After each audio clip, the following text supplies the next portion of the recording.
Hey everybody, my name is Gio Perez and welcome to another episode of Like Martial Arts Talks, and I'm here with Steven Reich. He's the host of Martial Media Review, and today we're going to be talking about choreography of the past and today. Is that what we're going to talk about? Yeah. All right, well anyway, watching all these different movies and choreography, martial arts choreography, I mean, now we tend to see some of these new movies. I mean, they're awesome. I just finished watching John Wick 2, and it was. I haven't seen that one no, yet, but I remember the first one. Oh man, I love John Wick 2. All the fight scenes, and I mean the way that you look at those films, and I mean you're on your edge of the seat, and you're trying to see if he's gonna survive. Yeah. I mean, just the beginning scene when they're even using cars to kill the guy. Yeah. And then you gotta watch it. Yeah. You gotta watch it. No spoilers. It's better than the first one. I like the I heard it continues right off. Yeah, I mean, I like the first movie. I just didn't like the plot, about his dog and stuff. But the second one Don't mess is good. with the guy's dog. Don't mess with Is he dog. also still all the headshots? I was like, every shot's a headshot. No, it was good. It was good. I think it's one of the best action movies I have seen in the last choreography. Yeah. I love this movie. Yeah, I always think of the Raid and the Raid too. Dude, you remember I called you right away after I saw the Raid. I was like, dude, game changer. You have to watch the because Raid. it's real. When you look at these things, they look very real. It looks, and you're not really looking at the guy's skill. You're just trying to see if the guy's gonna survive. Yeah. That's what it is. It just feels like, very, very, Hapkido, like survival combat and military style of defense. Well, in the Raid, it's just every slash with a weapon, every strike, the hammer with that girl with it felt so real. You felt tired at the end. Right.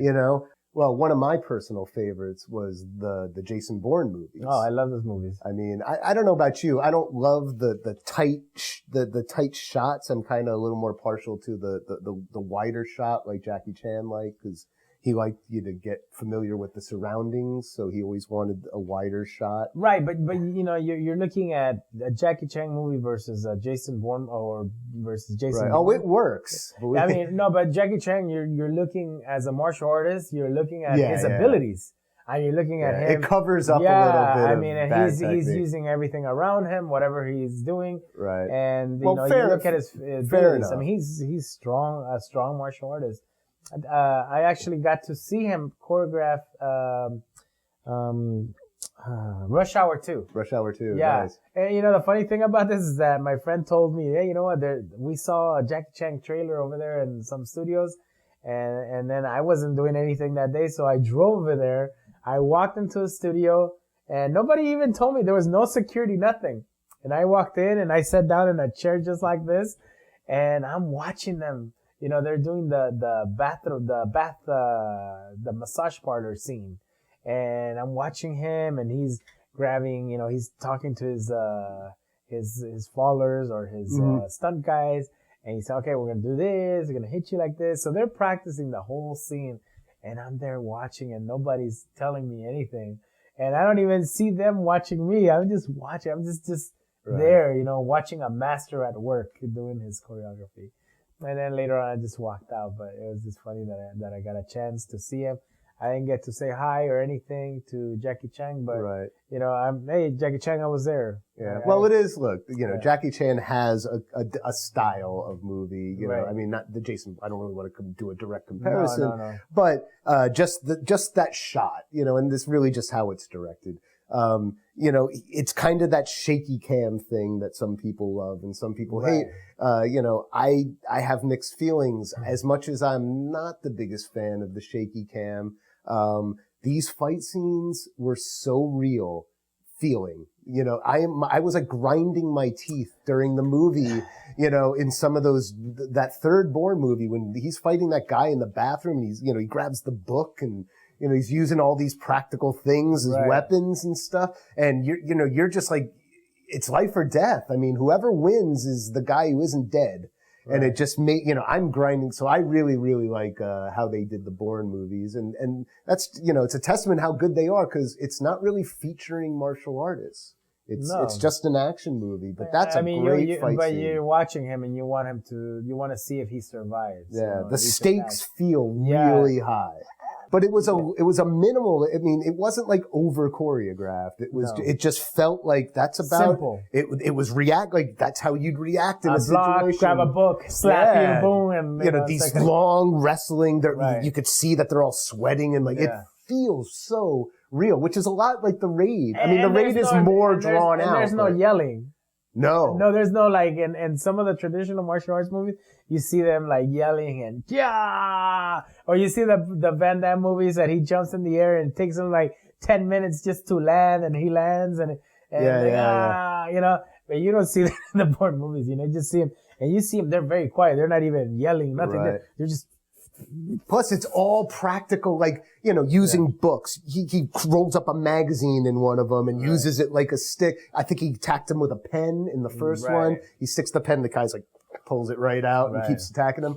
You know, and then you look back at like the early Kung Fu movies and it's all these really, they have the feathers. I mean, it's these really exotic weapons and, you know, really versus just practical stuff. I think Hollywood is getting away a lot, you know, in these films, from watching these guys that don't practice martial arts, and then they just bring a martial arts choreographer, and come in and teach them, you know, what to do, and they stick to the acting part. So they have I would say, a high caliber actor come in, and he's able to pull it off. Right. You know, he makes you feel it. Yeah, he makes you feel, you know, and he's not a real martial artist, but Hollywood is getting away with that. But before, no, you know, before you had to get a real martial artist to actually make it look nice. You know, that's why you had those white shots. But that's what I see, you know, but then you see it, but there's still martial artists out there doing movies like the movie The Raid, you know, like you were talking about. I mean, the guy practices martial arts, but the way they're cutting it, I mean, it's new era. Right. I mean, we're talking about this right now. It's like, you know, when beepers or the flip phones came out, I mean, there was like, wow, I'm cutting edge. You know, you had the Nextel, whatever it was, you know, you can page me from anywhere. Right. But now, you know, we look at smartphones compared to that. You're like, how did I survive with a pager? Take it for granted, you know? And now I have this smartphone. I could get. And the phone was like this big. Right. So I think that's what's happening with movies, you know, that we watch.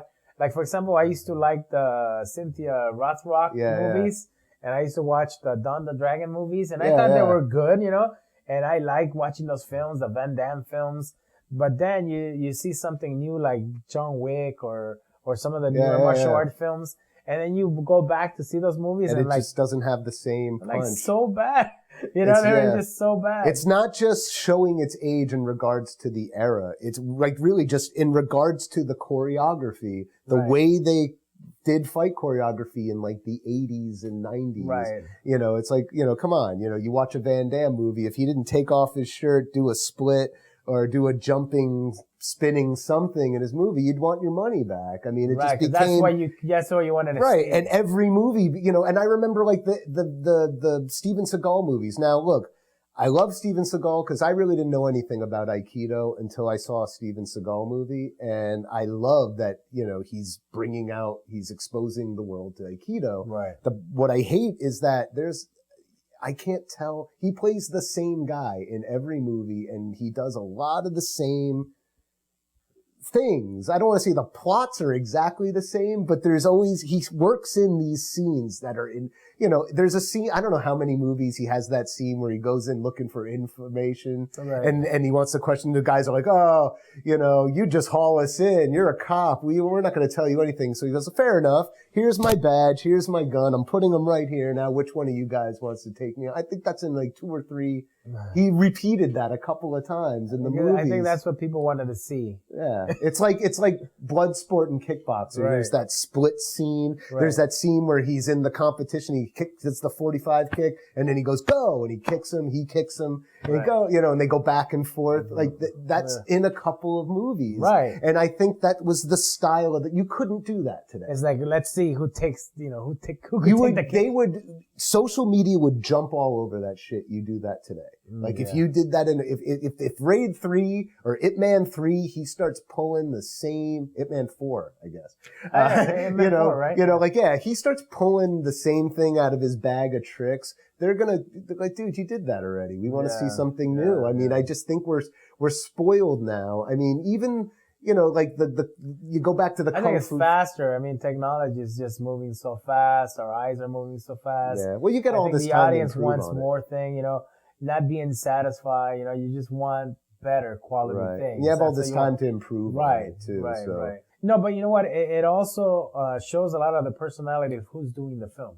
So, for example, they get their take of however they want to get that message out, that feeling. So when you look at a movie that's directed by certain somebody, you'll see that there's different shots, different everything, different way of techniques and fighting, of the style of whatever. But what it seems more that we're watching now is we're looking at the struggle, the way they're, you want the character to survive. We want them to do good. We don't want them to get killed.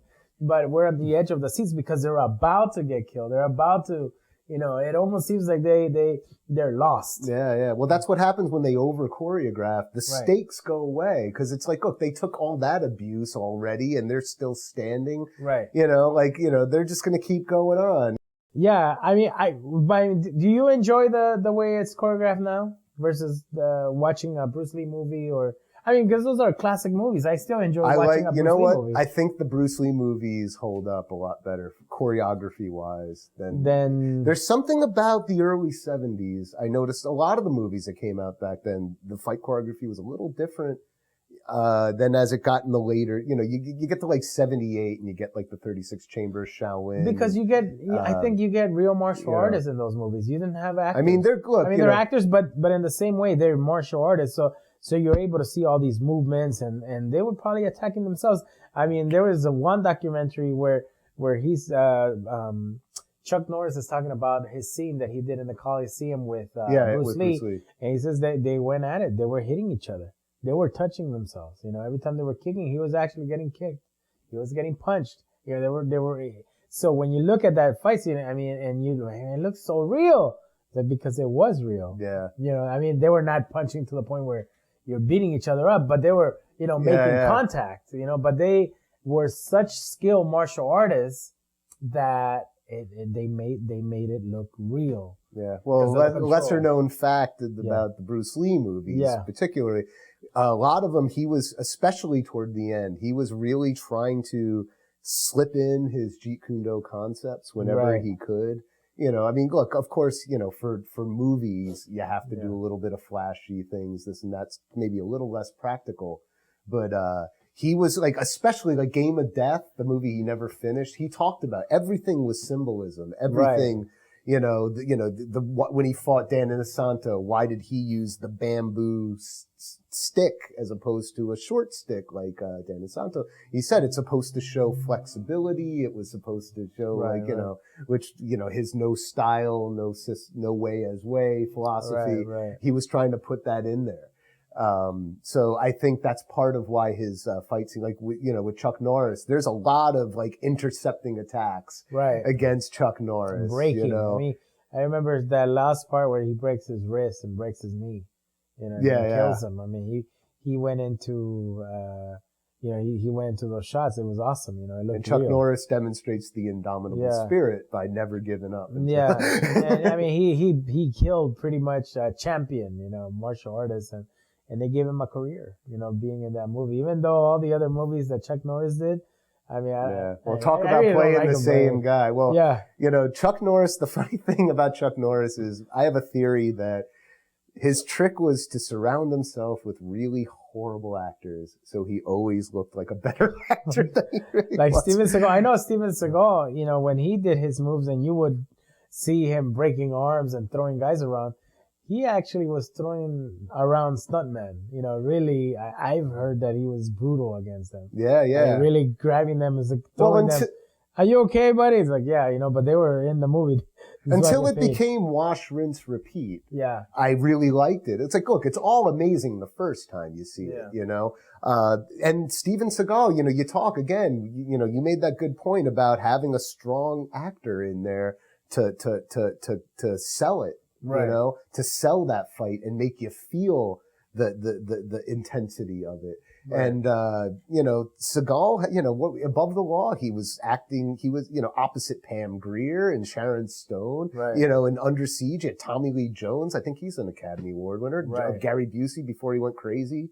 You know, he's, right. the Gary, you know, so he's surrounded himself with some great talent, even though he's not real, he doesn't really measure up acting. No, because, you know, Steven Seagal is Steven Seagal. His character is him, you know. It's right. That's who you're looking at. I mean, who do you want him to act like? I don't know.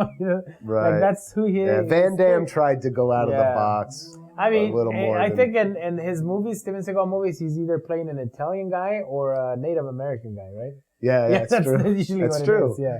Another thing I kind of love and hate is it depends on the Jet Li movie you're watching. There are some that, like Romeo Must Die compared to well, kind of like, look, I really liked Fearless. You like Fearless? Yeah. I like the other one. You like Fearless? I liked Fist of Legend. I like Fist of Legend. You know, look, it's hard not to watch that and compare it the whole time you're watching it to Fist of Fury. Right, but it's a totally different film. But what I don't like about, he does this thing in Jet Li movies, not just Jet Li. They did a lot in Cynthia Rothrock too, where they choreograph a fight and then they speed it up for the movie. Oh, yeah. You know, and Jet Li, it's just like, dude, you're already really fast. And I remember like, Kareem Abdul-Jabbar talking about when he did The Game of Death, they kept telling him, you guys got to slow down. Like the camera's not picking, like you're moving too fast. They would do it at speed and they would tell him for the camera, slow it the hell down. So I find it funny that Jet Li is making himself look like a superhuman or the director, whoever's in charge, is making, you know, they're speeding up these fight sequences. And it just, after a while. Maybe it means that he's super slow. He's like, and we didn't know. Yeah, we didn't know. We're just looking at the normal Hollywood magic. Yeah, that's how it is. All the normal frames are actually speeded up, but you think he's slow, but they're just normal frames. Yeah, I don't know. It's just a technique that I don't love. That kind of it takes me out. It takes me out a little bit. I don't like it. I don't like it when they speed up. You know. And I know, like Jackie Chan and all those guys. I mean, they want to have the ability to be able to record on higher speeds. You know, where it actually makes them look like they're faster. Right. And I mean, I remember, I found it interesting with like the Best of the Best movies. I used to think were also very real, but why is Best of the Best 1 real? Because it's a tournament. Right. You know what I mean? So like you can, you know, playing up a tournament, of course it looked real, you know, and like the fact that like, yeah, I'm pretty sure Eric Roberts and, you know, it's probably not a martial artist. Maybe he is. I don't know. You know, there was only really on the American team, there's really only one real martial artist and that was Philip Ree. You know, some of the other bad guys too. I think all. No. I meant on the American team. Oh, the American. Yeah, on the Korean, the whole Korean team is like all stars. They're all good. You know, Heel Cho, the coach. You had, you know, Simon Ree. Right. You had James Liu. You had Ken Nagayama. But they were all a team. All these guys. I mean, when they were making making this movie.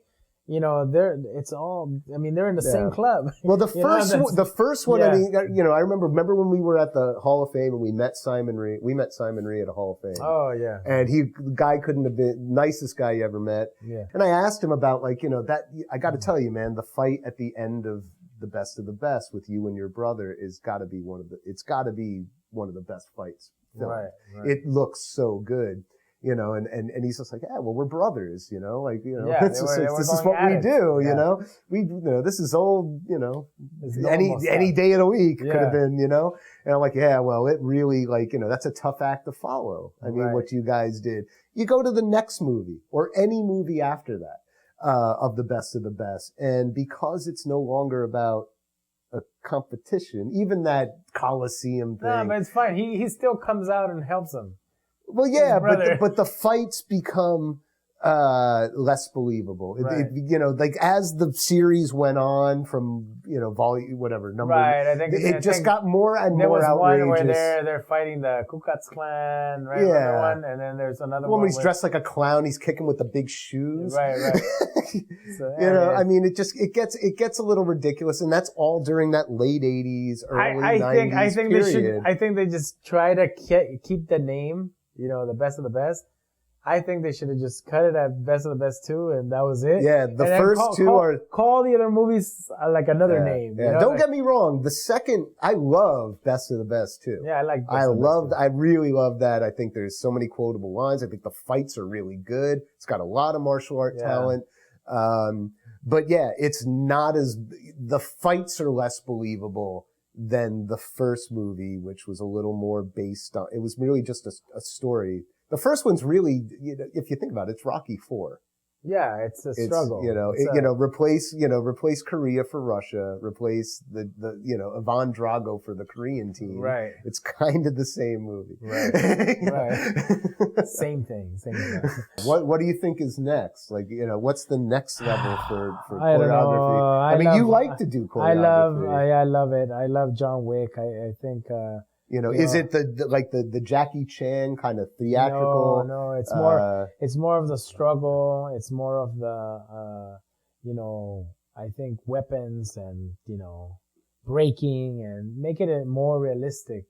I like that realistic look versus, I mean, don't get me wrong. I like the competition part where you're just slapping and you hit me back and, and showing techniques, blocking and this, and I love those type of movies. But the movie like John Wick is more of like, I'm trying to get to the point where I want to finish you off right away. And how does he do it? I mean, instead of using a sword, he uses his gun. So every time he gets to a point where he's getting to a point where like, pah, gets you, it's over. Well, what about the long take? Like one of the great things about Jackie Chan is they got to do it. If they mess it up, they got to start all the way back. Right, but I think because it's got to, and like you look at what was it? The Protector had that famous scene where he's going up all the steps, Tony Jaa. And, it's all supposed to be one take, no cuts. So he just goes. Like you were talking about Daredevil, like I think Daredevil has cuts. But yeah, just where the fights go on. Like, I don't know if you saw Daredevil season 1, there's some great fight choreography in that series. And, I like how the wear and tear from the fights lasts the whole season. Like, he doesn't just show up next week and he's like perfectly, all the bruises, everything's mended and healed. He's in coma, healing from the last episode's fights. Right. And there was a scene, we'll call it the famous hallway fight sequence. Right. I think that's what they're referring to it as. And, there's like a couple of points where he catches his breath. Like, you see him like kind of pause for a minute and catch himself and then fight more guys. And that's that realism that I think is just bleeding in. And I don't think that spectacle fight choreography really is gonna. No, it was pretty cool. I think it's dying. I think it's dying. All right, guys. Well, I hope you enjoyed this show. And don't forget, comment down below. Let us know what you think. Subscribe into our channel. We're also having a giveaway. And we're going to be giving away a CD or a movie or a t-shirt. All you have to do is subscribe and leave a comment down below, and we'll give you more information later. Steve, where can they find you? You can find me at Water Productions on Facebook, Twitter, and YouTube. And check out the other shows on this page, on the Water page, which is Martial Media Review. I think they're great. I love, getting some information on those old movies. I love it. You guys, thank you for watching. Don't forget, comment down below. You could reach me at LAMA Talk on Facebook, or you could search me as LAMArtialArt on Instagram and check out my dojo. And you could also contact me at LAMartialArt@gmail.com. Okay? Yeah, and come visit his studio. Yeah, come visit my studio. I have a small studio. Take a class. Yeah, come and practice. All right? Thank you, guys. Have a great day. Bye.